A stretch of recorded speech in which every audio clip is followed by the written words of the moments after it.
Colonel large, colonel Reginald ने आपको mission के बारे में तफसील तो बता दी होगी। सदर ने कर्नल लॉर्ज से मुखातिब होकर कहा, यस सर, हम आपके एतमाद पर पूरा उतरेंगे। कर्नल लॉर्ज ने बड़े मजबूत लहजे में कहा, क्या इससे पहले आपका इमरान या पाकिस्तान सीक्रेट सर्विस से कभी वास्ता पड़ा है? सदर ने आगे की तरफ झुकते हुए कहा, नो सर, बराह रास्त तो उनके साथ कभी टकराव नहीं हुआ। अलबत्ता एक बार बैनुल अक़वामी टीम बनाई गई थी। उस टीम में पाकिस्तान से इमरान को रखा गया था और एक्रीमा की तरफ से मैं उस टीम में शामिल था और हमने इकट्ठे काम किया था। लेकिन मिशन चूंकि जल्द ही खत्म हो गया था, इसलिए मजीद मिलकर काम ना हो सका। लेकिन इस दौरान मैं उस इमरान की तबीयत, मिजाज और उसकी फितरत को बहुत अच्छी तरह समझ गया था, इसलिए अब उसके खिलाफ काम करते हुए मैं आसानी से उसका खात्मा कर सकता हूँ। कर्नल लॉर्ज ने कहा, आपने ब्लैक हेड लेबोरेटरी को इन लोगों से बचाने और इन्हें खत्म करने का कोई प्लान सोचा है? सदर ने कहा, यस सर, इस सिलसिले में कर्नल रेनाल्ड से मेरी तफसीली बात हुई है। मेरे आदमी ग्रीन वैली और टॉयलैंड दोनों बंदरगाहों पर रहेंगे और इमरान और उसके साथी पाकिस्तान से रवाना होकर लाजमन पहले विलिंगटन पहुंचेंगे और फिर वहां से वो साइड फ्लाइट के जरिए ही स्कॉडो पहुंच सकेंगे। स्कॉडो पहुंचने के बाद ही वो ग्रीन वैली या टॉयलैंड जा सकेंगे। मैंने पाकिस्तान में एक ग्रुप के जिम्मे लगा दिया है। वो एयरपोर्ट पर इमरान और उसके साथियों को चेक करेगा और फिर जैसे ही ये लोग वहां से रवाना होंगे, उनके बारे में मुकम्मल तफसील मुझ तक पहुंच जाएगी और मैं इस फ्लाइट को ही फिजा में तबाह करा दूंगा। पाकिस्तान से विलिंगटन के दौरान सुपर जेट प्रवास पर भी मिसाइल हमला हो सकता है। अगर फिर भी ये लोग बच गए तो फिर विलिंगटन एयरपोर्ट पर उन पर हमला किया जाएगा और अगर वहां से भी ये बच गए तो उनका मुसलसल पीछा किया जाएगा। हमारे पास तरबियत याफ्ता अफराद की कमी नहीं है। आखिरी लड़ाई बंदरगाह पर होगी। कर्नल लॉर्ज ने कहा, वेरी गुड, मुझे इनकी लाशें चाहिए, सही सलामत लाशें, क्योंकि इनकी लाशें देखने के बगैर मुझे इनकी मौत पर यकीन नहीं आएगा और आपको ना सिर्फ इतना मुआवजा मिलेगा कि जिसका आपने कभी तस्वुर भी ना किया होगा, बल्कि आपको इसराइल का सबसे बड़ा अवार्ड भी दिया जाएगा। सदर ने मुस्कुराते हुए कहा, thank you sir. Colonel Lorge ने जवाब दिया, आप कर्नल रेनाल्ड को साथ साथ बाखबर रखेंगे। इस तरह मैं भी आपकी कारकर्दगी से साथ साथ वाकिफ रहूंगा। सदर ने कहा, यस सर, हुक्म की तामील होगी। कर्नल लॉर्ज ने मुअद्दबाना लहजे में जवाब देते हुए कहा, कर्नल रेनाल्ड। सदर ने कर्नल रेनाल्ड से मुखातिब होकर कहा, यस सर। कर्नल रेनाल्ड ने चौंक कर और इंतहाई मुअद्दबाना लहजे में जवाब देते हुए कहा, कर्नल लॉर्ज जो मुआवजा कहें उन्हें चेक दे दें। हमें हर सूरत में पाकिस्तान सीक्रेट सर्विस का खात्मा करना है। सदर ने कहा, यस सर। कर्नल रेनाल्ड ने जवाब दिया, सर, आपकी ख्वाहिश पूरी होगी, यह हमारा वादा है। कर्नल लॉर्ज ने जवाब दिया, और हमें भी अपना वादा याद है। आपकी कामयाबी पर न सिर्फ आपको आपके तस्वुर से भी ज्यादा मालियाती फ़वाइद दिए जाएंगे, बल्कि इसराइल का सबसे बड़ा अवार्ड भी आपको दिया जाएगा। सदर ने कहा, thank you sir. Colonel Lorge ने उठकर सैल्यूट करते हुए कहा, okay, wish you good luck. सदर ने कहा तो कर्नल रेनाल्ड भी उठ खड़े हुए और फिर दोनों ने एक बार फिर फौजी अंदाज में सैल्यूट किए और वापस मुड़कर ऑफिस से बाहर चले गए। सदर के चेहरे पर इत्मीनान के तासुरात उभर आए थे। उन्हें यकीन हो गया था कि सुपर 3 को पाकिस्तान सीक्रेट सर्विस के खिलाफ कामयाबी होगी और इस तरह पूरी दुनिया के यहूदियों की सबसे बड़ी ख्वाहिश पूरी हो जाएगी। इमरान दानिश मंजिल के ऑपरेशन रूम में दाखिल हुआ तो ब्लैक जीरो एहतरामान उठकर खड़ा हो गया। बैठो। रस्मी सलाम दुआ के बाद इमरान ने कहा और फिर खुद भी अपने लिए मखसूस कुर्सी पर बैठ गया। सफदर और कैप्टन शकील की तरफ से कोई इत्तला मिली? इमरान ने पूछा। नहीं, अभी तक कोई इत्तला नहीं मिली। दोस्तों, ब्लैक हेड का सिलसिला जारी रहेगा, लेकिन उससे पहले अगर आप हमारे चैनल पर नए हैं या अब तक आपने हमारे चैनल को सब्सक्राइब नहीं किया है तो चैनल को सब्सक्राइब करें और वीडियो को लाइक ज़रूर करें। शुक्रिया। ब्लैक जीरो ने जवाब देते हुए कहा, लेकिन टाइगर ने तो रिपोर्ट दे दी है। इमरान ने कहा तो ब्लैक जीरो बेइख्तियार चौंक पड़ा। किस बात की रिपोर्ट? ब्लैक जीरो ने हैरत भरे लहजे में कहा तो इमरान ने उसे वो तफसील बता दी जो टाइगर ने उसके कहने पर एंथोनी से हासिल की थी, जिसके बाद उसने टाइगर को नाराग भेजा था कि वो वहां से उस पार्टी रेड रॉड से ये मालूम करे कि 10-12 सालों बाद वो डॉक्टर अब्दुल रशीद को क्यों ट्रेस करा रही है। ओ, तो फिर क्या रिपोर्ट दी है उसने? ब्लैक जीरो ने कहा, उसने रिपोर्ट दी है कि ग्रीन वैली नामी बंदरगाह से समंदर में काफी अंदर एक जजीरा है जिसे पनागो कहा जाता है। इस पनागो जजीरे पर एक लेबोरेटरी है जहां डॉक्टर अब्दुल रशीद का साला डॉक्टर जोसेफ एक इंतहाई तबाहकुन हथियार की तैयारी में मसरूफ है। जिस फार्मूले पर वो काम कर रहा है उस फार्मूले की तैयारी में कोई रुकावट आ गई है जिसे डॉक्टर जोसेफ बावजूद कोशिश के दूर नहीं कर पा रहा। जबकि उसके मुताबिक डॉक्टर अब्दुल रशीद ने एक्रीमिया में उस वक्त जब वो अपने फार्मूले पर काम कर रहा था ऐसी रुकावट आसानी से दूर कर दी थी। इसलिए उसने ये फरमाइश की है कि पाकिस्तान से अगर डॉक्टर अब्दुल रशीद को पनागो पहुंचा दिया जाए तो वो ये रुकावट दूर कर सकता है, वरना ये फार्मूला ख्वाब ही रह जाएगा। लेकिन डॉक्टर जोसेफ ये बात खुलकर नहीं कह सकता क्योंकि यहूदियों ने इस फार्मूले पर बेपनाह दौलत लगाई है और हुकूमत एक्रीमिया और हुकूमत इसराइल भी इसमें पूरी दिलचस्पी ले रही है। इसलिए डॉक्टर जोसेफ ने नाराक में अपने दोस्त से बात की और उसके दोस्त ने यहाँ एंथोनी के जिम्मे ये काम लगा दिया। इमरान ने तफसील बताते हुए कहा, लेकिन इस कदर तफसील टाइगर को कैसे मालूम हो गई? ब्लैक जीरो ने हैरान होकर कहा। उसने डॉक्टर जोसेफ के दोस्त की पर्सनल सेक्रेटरी को भारी मुआवजा दिया और उसने उसे डॉक्टर जोसेफ और अपने बॉस के दरमियान होने वाली गुफ्तगू की टेप की एक कॉपी दे दी। इस तरह सारी बात खुलकर सामने आ गई। इमरान ने कहा और फिर उससे पहले कि मजीद कोई बात होती फोन की घंटी बजने लगी तो इमरान ने हाथ बढ़ाकर रिसीवर उठा लिया। X2 इमरान ने मखसूस लहजे में कहा, सफदर बोल रहा हूँ विलिंगटन से। सफदर की आवाज सुनाई दी। यस, क्या रिपोर्ट है? इमरान ने सर्द लहजे में जवाब देते हुए कहा, बॉस, मैंने और कैप्टन शकील ने इस मामले में दिन रात काम किया है और हम ये मालूम करने में कामयाब हो गए हैं कि ब्लैक हेट नामी लेबोरेटरी बहरे ओकेनूस की बंदरगाह ग्रीन वैली से तेज रफ्तार लॉन्च पर 1 घंटे के सफर पर वाक़े जजीरा पनागो पर बनाई गई है। ये लेबोरेटरी यहूदियों की है और इसके पीछे हुकूमत इसराइल है। और ये भी मालूम हुआ है कि विलिंगटन में एक प्राइवेट एजेंसी है जिसका नाम एंजल्स और सुपर 3 है। इसका चीफ कर्नल लॉर्ज है और कर्नल लॉर्ज के बारे में मालूम हुआ है कि वो इसराइल जाकर सदर इसराइल से मुलाकात करके आया है और अब इस एजेंसी के एजेंट ग्रीन वैली में भी मौजूद है और विलिंगटन एयरपोर्ट पर भी। इनका टारगेट इमरान साहब और पाकिस्तान सीक्रेट सर्विस है और इसके लिए उन्होंने पाकिस्तानी दारुल हुकूमत में एक ग्रुप रिकॉर्डो की खिदमत हासिल की है। रिकॉर्डो नामी ग्रुप पाकिस्तान एयरपोर्ट पर इमरान साहब और पाकिस्तान सीक्रेट सर्विस की निगरानी करेगा और जैसे ही इमरान साहब और पाकिस्तान सीक्रेट सर्विस वहां से रवाना होंगे उनके बारे में और उस फ्लाइट के बारे में मुकम्मल तफसील कर्नल लॉर्ज तक पहुंचा दी जाएगी और फिर कर्नल लॉर्ज उस फ्लाइट को ही फिजा में तबाह कर सकता है या फिर विलिंगटन एयरपोर्ट पर भी फायरिंग करा सकता है। इसके साथ साथ ग्रीन वैली बंदरगाह पर भी फायरिंग कराई जा सकती है। सफदर ने मुसलसल बोलते हुए कहा तो इमरान और ब्लैक जीरो दोनों के चेहरों पर हैरत और संजीदगी के मिले जुले तासुरात उभर आए थे। इस कदर तफसीली मालूमात कैसे मालूम की गई हैं? इमरान ने मखसूस लहजे में कहा, ग्रीन वैली पर एक आदमी हमसे टकरा गया था। वो हमें मशकूक समझकर हमारे खिलाफ काम कर रहा था कि कैप्टन शकील ने उसे घेर लिया और फिर एक खाली मकाम पर हमने उससे सब कुछ उगलवा लिया। इस तंजीम सुपर 3 के चीफ कर्नल लॉर्ज ने पूरे ग्रुप को बुलाकर उन सबको न सिर्फ इस बारे में तफसील बताई थी बल्कि उन्हें ड्यूटियां भी सौंपी थी। सफदर ने जवाब देते हुए कहा, तुम दोनों वापस आ जाओ, तुमने वाकई बहुत कम वक्त में बहुत बड़ा काम किया है। इमरान ने कहा और इसके साथ ही उसने रिसीवर रख दिया। आपने उन्हें फौरी वापस क्यों बुला लिया है? कुछ मजीद मालूमात हासिल हो सकती थी। ब्लैक जीरो ने कहा, अगर वो आदमी उन्हें मशकूक समझ सकता है तो दूसरे भी समझ सकते हैं और फिर इससे ज्यादा मालूमात मिल भी नहीं सकती और मैं अब मजीद देर भी नहीं करना चाहता। टीम समेत अभी ब्लैक हेड मिशन पर रवाना होना चाहता हूँ। इमरान ने कहा, लेकिन वो रिकॉर्डो, उसका क्या होगा? ब्लैक जीरो ने कहा तो इमरान ने इस बात में सर हिलाते हुए ट्रांसमीटर उठाया और उस पर टाइगर की फ्रीक्वेंसी एडजस्ट करके उसने उसका बटन ऑन कर दिया। Hello hello, Ali Imran calling over. Imran ने बार बार कॉल देते हुए कहा, yes boss, tiger attending you, over. थोड़ी देर बाद टाइगर की आवाज सुनाई दी। यहाँ कोई ग्रुप रिकॉर्डो नाम का है, ओवर। इमरान ने पूछा, यस बॉस, एक छोटा सा ग्रुप है लेकिन खासा खतरनाक समझा जाता है, ओवर।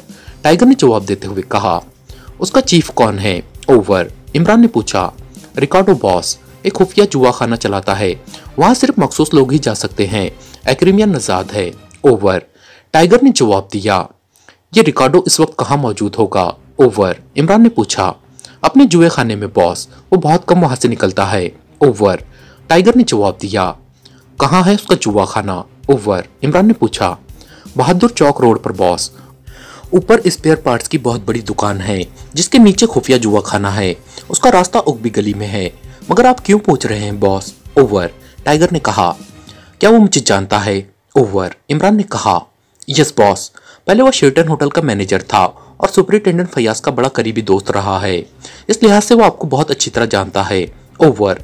टाइगर ने कहा, ओके, तुम बहादुर चौक पर पहुंच जाओ, मैं भी वहां पहुंच रहा हूं, फिर उससे बात होगी, ओवर।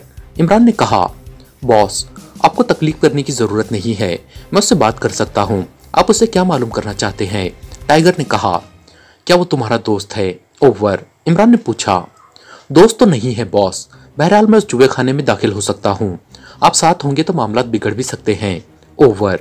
टाइगर ने कदरे हिचकिचाते हुए कहा, तुम वहां पहुंचो, बिगड़े हुए मामला को मैं खुद संभाल लूंगा। Over and all. इमरान ने कहा और फिर उसने ट्रांसमीटर ऑफ करके उसे एक तरफ रखा और उठकर खड़ा हो गया। आप उससे क्या मालूम करना चाहते हैं इमरान साहब? सफदर ने सब कुछ तो बता दिया है। ब्लैक जीरो ने भी उठते हुए कहा, इस तंजीम ने अगर रिकॉर्डो को इस अहम काम के लिए मुंतखब किया है तो इसका मतलब है कि उसका ताल्लुक इससे बेहद गहरा है और इस तंजीम का खात्मा किए बगैर हम आगे नहीं बढ़ सकते। दूसरी बात ये कि टाइगर ने जो कुछ मालूम किया है और अब सफदर और कैप्टन शकील ने जो कुछ बताया है, इससे ये बात सामने आ गई है कि डॉक्टर जोसेफ भी ब्लैक हेड में काम कर रहा है और डॉक्टर अब्दुल रशीद का रूप मैं आसानी से अपना सकता हूँ। अगर मुझे खामोशी से वहां भिजवा दिया जाता है तो पाकिस्तान सीक्रेट सर्विस इस तंजीम से टकराती रहेगी, जबकि असल काम मैं मुकम्मल कर लूंगा। इमरान ने कहा, लेकिन मेरा ख्याल है कि अब ऐसा मुमकिन नहीं होगा। ब्लैक जीरो ने कहा, वो क्यों? इमरान ने चौंक कर पूछा। मेरा ख्याल है कि डॉक्टर जोसेफ ने उस वक्त डॉक्टर अब्दुल रशीद को वहां लाने की बात की होगी जब अभी सुपर 3 इस खेल में शामिल ना हुई होगी। अब जबकि इसराइल के सदर ने सुपर 3 को टास्क दे दिया है तो लामहला उन्होंने वहां इंतहाई सख्त क्रॉस चेकिंग कर रखी होगी। इस सूरत में आपका वहां जाना तकरीबन नामुमकिन होगा। और दूसरी बात ये कि आपने बताया था कि उन्होंने ये काम यहाँ एंथोनी के जिम्मे लगाया है और एंथोनी ने ये काम टाइगर के जिम्मे डाल दिया, लेकिन टाइगर ने आपके हुक्म पर उस एंथोनी से उसकी पार्टी के बारे में मालूमात हासिल की और लाजमन एंथोनी का खात्मा कर दिया होगा। ऐसी सूरत में उस पार्टी तक इस बात की इत्तला पहुंच चुकी होगी जिसके जरिए आप ब्लैक हेड जाना चाहते हैं। ब्लैक जीरो ने पूरी तफसील से बात करते हुए कहा, ओह गुड, वेरी गुड, तुमने वाकई बेहतरीन और बरमहल तज्जिया किया है। गुड शो ब्लैक जीरो, इसका मतलब है कि मुझे अब नए सिरे से सब कुछ सोचना होगा। इमरान ने मुस्कुराते हुए कहा। तो ब्लैक जीरो का चेहरा इमरान की तरफ से तारीफ पर बेख्तियार खिल उठा। मेरा तो ख्याल है कि आप इस रिकॉर्डो को भी ना छेड़ें, क्योंकि रिकॉर्डो से आप जो कुछ मालूम कर सकते थे वो पहले ही आपको मालूम है। अलबत्ता आप अब फ्लाइट के जरिए जाने की बजाय किसी और जरिए से काफिरिस्तान चले जाएं और फिर वहां से आगे बढ़ जाएं। ब्लैक जीरो ने कहा, मैं सिर्फ ये मालूम करना चाहता हूँ कि उसने किस नंबर पर रिपोर्ट देनी है। उस नंबर पर कर्नल लॉज मिल जाएगा और उसका खात्मा किए बगैर मैं आगे नहीं बढ़ सकता। इमरान ने कहा। वो दोनों ही साथ साथ खड़े बातें कर रहे थे। लेकिन इसकी इत्तला कर्नल लॉज को मिल जाएगी। ब्लैक जीरो ने कहा, मिल जाए। ऐसे लोग सैटेलाइट नंबर्स पर यह सोचकर मुकम्मल इन्हिसार करते हैं कि सैटेलाइट नंबर को किसी तरह भी ट्रेस नहीं किया जा सकता, जबकि मैं उसे बहरहाल ट्रेस कर लूंगा। इमरान ने कहा, ठीक है, जैसा आप मुनासिब समझे। ब्लैक जीरो ने कहा, ओके। सफदर और कैप्टन शकील जैसे ही वापस आकर रिपोर्ट करे मुझे इत्तला देना। इमरान ने कहा और ब्लैक जीरो के असबात में सर हिलाने पर वो मुड़ा और थोड़ी देर बाद उसकी कार बहादुर चौक की तरफ बढ़ी चली जा रही थी। थोड़ी देर बाद उसने चौक के करीब जाकर जैसे ही कार रोकी, एक तरफ से टाइगर करीब आ गया। उसने साइड दरवाजा खोला और फिर साइड सीट पर बैठ गया। इधर बाएं तरफ बॉस, उधर पार्किंग है, कार वहां पार्क करना होगी। टाइगर ने एक तरफ इशारा करते हुए कहा तो इमरान ने असबात में सर हिलाते हुए कार उस पार्किंग की तरफ बढ़ा दी। थोड़ी देर बाद वो पार्किंग में पहुंच गए। बॉस, अगर आप उस जुआ खाना में जाएंगे तो हमें जबरन ऐसा करना होगा। कार से उतरते ही टाइगर ने कहा। क्यों? जब वो मुझे जानता है तो फिर उसे मालूम होगा कि मैं उसके जुए खाने के खिलाफ कुछ नहीं करूंगा। इमरान ने कहा, नहीं बॉस, इस जुए खाने को उसने बेहद खुफिया रखा हुआ है। वो उसे अंडरवर्ल्ड से हटकर किसी पर अफशा नहीं करना चाहता। टाइगर ने जवाब देते हुए कहा, मुझे बहरहाल उससे मिलना है। इमरान ने कांधे उचकाते हुए कहा, ठीक है, आए। टाइगर ने कहा और एक चौड़ी सी गली की तरफ बढ़ने लगा और फिर थोड़ी देर बाद वो एक दरवाजे के सामने पहुंच गए। दरवाजा बंद था। टाइगर ने साइड पर मौजूद बटन प्रेस कर दिया। कौन है? एक सख्त और खुरदुरी सी आवाज बटन के नीचे लगी हुई जाली से सुनाई दी। Tiger pails. टाइगर ने कहा तो इमरान बेख्तियार मुस्कुरा दिया। वहीं रुको, अभी जवाब मिल जाता है। दूसरी तरफ से कहा गया और उसके साथ ही हल्की सी कटक की आवाज सुनाई दी और फिर खामोशी तारी हो गई। क्या ये कोई कोड है? इमरान ने मुस्कुराते हुए कहा। पेल्स का मतलब है कि रिकॉर्डों से पूछ सकते हो, वरना जो यहाँ के मुस्तकिल ग्राहक होते हैं उन्हें अलग-अलग कोड दिए गए हैं। टाइगर ने कहा। खासा बड़ा नेटवर्क फैला रखा है इसने। इमरान ने कहा। यहाँ बास औकात गैर मुल्की भी जुआ खेलने के लिए आते हैं। आमतौर पर तो लाखों की गेम होती है, लेकिन कभी कभार ये रकम करोड़ों में भी चली जाती है। रिकार्डो सिर्फ कमीशन लेता है, बाकी सारे काम इंतहाई दुरुस्त तौर पर होते हैं। यहाँ शार्पिंग की सजा मौत है और पार्टी को हर किस्म का तहफ़्फ़ुज़ फराहम किया जाता है। टाइगर ने तफसील बताते हुए कहा, और फिर इससे पहले कि मजीद कोई बात होती, हल्की सी कटक की आवाज़ सुनाई दी। सुनो टाइगर, बॉस अभी बेहद मसरूफ है, तुम कल आ सकते हो, दूसरी तरफ से कहा गया। और इसके साथ ही एक बार फिर कटक की आवाज़ सुनाई दी और राब्ता खत्म हो गया। दोबारा कॉल बेल बजाओ, इमरान ने टाइगर से कहा, तो टाइगर ने एक बार फिर कॉल बेल का बटन प्रेस कर दिया। कौन है? जाली से वही आवाज़ सुनाई दी। मैं अली इमरान बोल रहा हूँ, जाओ और जाकर रिकॉर्डो को मेरा नाम बताओ, इमरान ने तेज लहजे में कहा। यहाँ कोई रिकॉर्डो वगैरह नहीं रहता, दूसरी तरफ से इंतहाई सख्त लहजे में कहा गया। और इसके साथ ही कटक की आवाज़ सुनाई दी और फिर खामोशी छा गई। अब क्या हुक्म है बॉस? टाइगर ने कहा। हमने बहरहाल इससे मिलना है, वो किसी और रास्ते से फरार तो नहीं हो जाएगा, इमरान ने कहा। नहीं बॉस, और कोई रास्ता नहीं है, टाइगर ने कहा। और इसके साथ ही उसने जेब में हाथ डाला और जब उसका हाथ जेब से बाहर आया तो उसके हाथ में एक दरमियानी ताकत का दस्ती बम मौजूद था। उसने दांतों से उसकी पिन खींची और दूसरे लम्हे उसने बाजू घुमाकर पूरी कुव्वत से उसे दरवाजे पर मार दिया। एक जोरदार धमाके के साथ ही पूरा दरवाजा टुकड़े टुकड़े होकर अंदर एक गैलरी में जा गिरा और धुएं और गर्दो गुबार का बादल सा उठा। आप यहीं रहे बॉस, टाइगर ने कहा। और इसके साथ ही उसने जेब से मशीन पिस्टल निकाला और धुएं और गर्दो गुबार के बादल में इस तरह छलांग लगा दी जैसे आग लगने की सूरत में फायर फाइटर्स अंदर फंसे हुए किसी इंसान की जान बचाने के लिए भड़कती हुई आग में कूद पड़ते हैं। लेकिन जाहिर है इमरान बाहर रुककर इंतजार तो नहीं कर सकता था, इसलिए उसने भी जेब से मशीन पिस्टल निकाला और तेजी से आगे बढ़ता चला गया। उसके अंदर दाखिल होने तक धुआं काफी हद तक छट गया था। अंदर एक बल खाती हुई गैलरी थी और जब इमरान अंदर दाखिल हुआ तो टाइगर इस वक्त गैलरी के आखिर में भागता हुआ मोड़ काटकर आगे जा रहा था और देखते ही देखते उसकी नजरों से गायब हो गया। इमरान भी दौड़ पड़ा और अभी वो मोड़ तक पहुंचा ही था कि उसे दूर से बेतहाशा फायरिंग और इंसानी चीखों की आवाजें सुनाई देने लगी। इमरान बिजली की सी तेजी से मोड़ काटकर आगे बढ़ा तो ये आवाजें मजीद बढ़ गई और फिर इमरान गैलरी के इख्तिताम पर एक बड़े हॉल नुमा कमरे में पहुंच गया जहां 10 अफराद फर्श पर पड़े तड़प रहे थे, जबकि उसी लम्हे हॉल के शुमाली हिस्से की तरफ से भी फायरिंग और इंसानी चीखों की आवाजें सुनाई दे रही थी। फिर बेतहाशा दौड़ते हुए कदमों की आवाजें सुनाई दी और उसके साथ ही शुमाली हिस्से की तरफ से औरतें और मर्द दौड़कर बाहर आते दिखाई दिए। उनमें हर उम्र के मर्द और औरतें थी। उनके चेहरे खौफ से बिगड़े हुए थे और सारे मर्द और औरतें आला तबके के अफराद थे। और फिर वह सभी इमरान के करीब से गुजरकर गैलरी में दाखिल हुए और इमरान की नजरों से गायब हो गए। सबसे आखिर में टाइगर नजर आया जो एक खासे लहीम शहीम आदमी को कांधे पर उठाए हुए था। उसने उस आदमी को जमीन पर पटक दिया।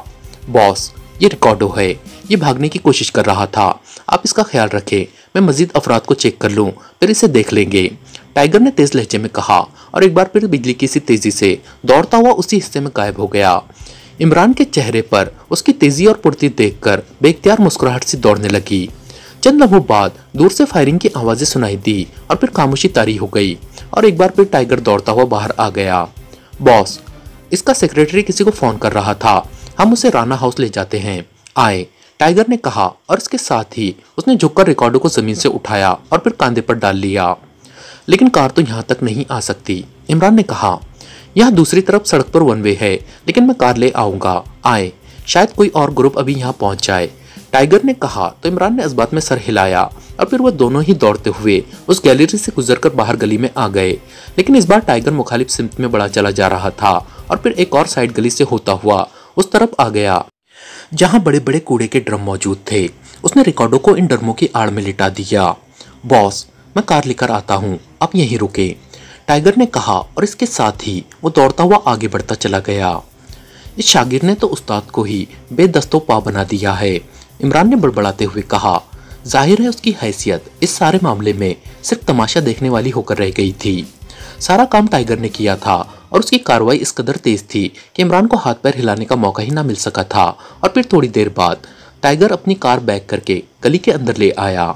नीचे उतरकर उसने कार का उगबी दरवाजा खोला और फिर खुद ही आगे बढ़कर उसने ड्रमों की ओट में पड़े हुए रिकॉर्डो को उठाकर उगबी सीट के नीचे पायदान में एडजस्ट किया और दरवाजा बंद कर दिया। आइए बॉस, मैं आपको पार्किंग में छोड़ दूंगा, टाइगर ने कहा। तो इमरान मुस्कुराता हुआ फ्रंट सीट पर बैठ गया। तुम्हारा इरादा मुझे मुकम्मल तौर पर बेकार करने का है शायद। कार जैसे ही आगे बढ़ी तो इमरान ने कहा, बॉस आप तो साथ रहे हैं। टाइगर ने जवाब देते हुए कहा, अच्छा तो तुम्हें मेरा साथ रहना भी पसंद नहीं है। इमरान ने कहा, बॉस आप जब साथ होते हैं तो मेरे जिस्म में बिजली सी भर जाती है।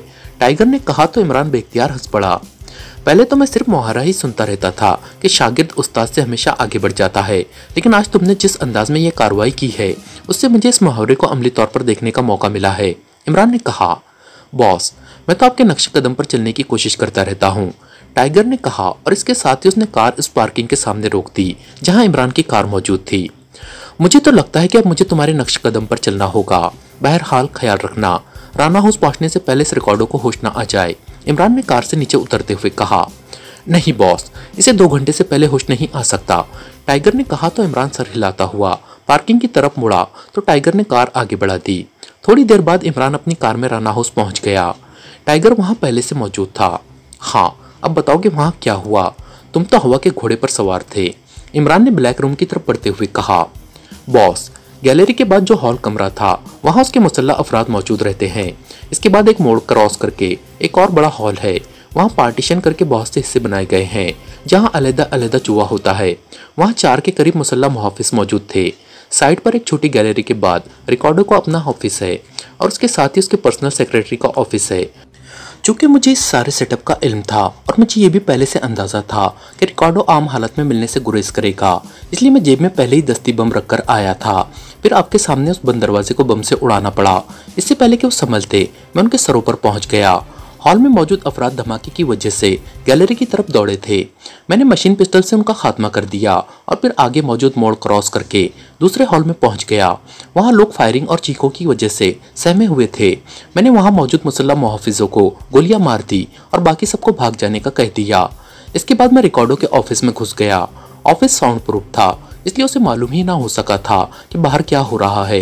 फिर इससे पहले कि वो संभलता मैंने पूरी कुव्वत से उसके सर पर मशीन पिस्टल का दस्ता मार दिया और उसके बेहोश होते ही उसे उठाकर बाहर ले आया।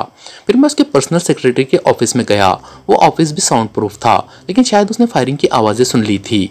वो किसी को फ़ोन कर रहा था। मैंने उसे भी गोली मार दी क्योंकि उससे लड़ते हुए काफ़ी वक्त लग जाता और हालात ऐसे नहीं थे। इसके बाद जो कुछ हुआ उसका आपको भी इल्म है। टाइगर ने ब्लैक रूम की तरफ बढ़ते हुए तफसील बता दी। गुड टाइगर, मुझे तुमसे यही उम्मीद थी। इस तरह तेज रफ्तारी और बरमहल फैसले ही इंसान को कामयाबी दिलवाते हैं। Good show. इमरान ने बाकायदा उसके कंधे पर थपकी देते हुए कहा तो टाइगर का चेहरा गुलाब के फूल की तरह खिल उठा। ब्लैक रूम में जोसेफ और जवाना मौजूद थे और सामने रॉड्स में जकड़ा हुआ रिकॉर्डो मौजूद था। वो अभी तक बेहोश था। ऐसी भी तुमने क्या ज़र्ब लगा दी कि अब तक इसे होश ही नहीं आया? इमरान ने कुर्सी पर बैठते हुए उसे साथ वाली कुर्सी पर बैठने का इशारा करते हुए कहा। बॉस मैंने खासतौर पर भरपूर ज़र्ब लगाई थी ताकि दोबारा ज़र्ब ना लगानी पड़े। टाइगर ने मुस्कुराते हुए कहा।